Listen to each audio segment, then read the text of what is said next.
Nawa ninyo guys, imbes nga ilabay ang panit sa ulang, ang nahitabo akong gilubok o akong ipakaon sa mga manok. Ang panit sa ulang guys, alimango, mga crabs, mga bisag unsa nga mga klaseng susama sa ulang. Bawal ipakaon sa atong mga hayop, mga iro, iring kay maupaw. While naka-idea ko akong gilubok ang panit sa alimango, panit sa ulang, akong isaguan o sapal. Then mao ni siya giganahan ang akong mga manok nga nangaon niini. Abi ninyo kung sa epektos manok ani. Ako kay ni ikatabang sa manok. Kay tambal ni siya og tabukaw kanang mga nuka-nuka sa manok.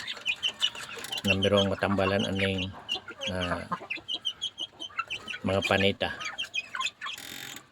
So enjoy kayo silang nangaon.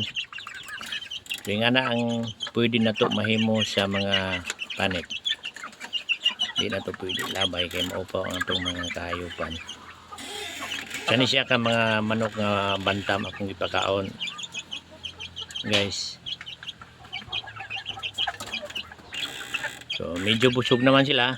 Ato na pong mo share na punta sa ubang binuhian ng manok.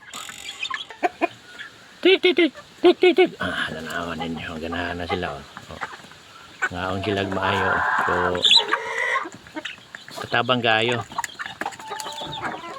Makasipod tag feeds kay busog naman sila ani. Maipod ni mga manok nga nangitlog susama ani. Ani nangitlog na ni. Usama pud ana nangakak na naupahan ng kadaghan.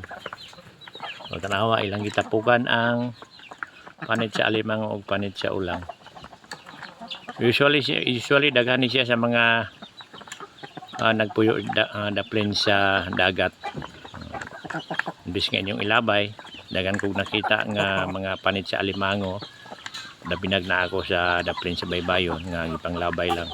Pero instead nga inyong ilabay, kung ihilang ninyong lubok, then ipakaon sa inyong mga manok, ganahan kayo sila guys. Believe me. Enjoy kayo silang nangaon.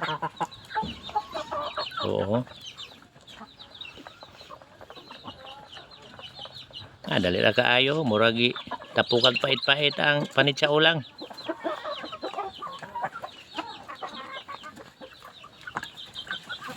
Okay. Tanawa, burot na kaayong balon-balunan. Busog na kayo sila. Busog na. So karon mga bandang 1:40 PM. So bale 5 PM. Ako na po ni silang tulaan pero gamay na lang. Ila pang itilog So nga ka simple ang kuan. Pagpangita og alternatibong pamaagi para pagkaon sa itong mga manok.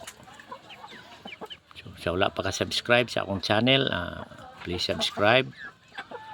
Daghan pa kay kog mga videos nga i-upload nga sarang kakuhaan nato og gamay kahibalo.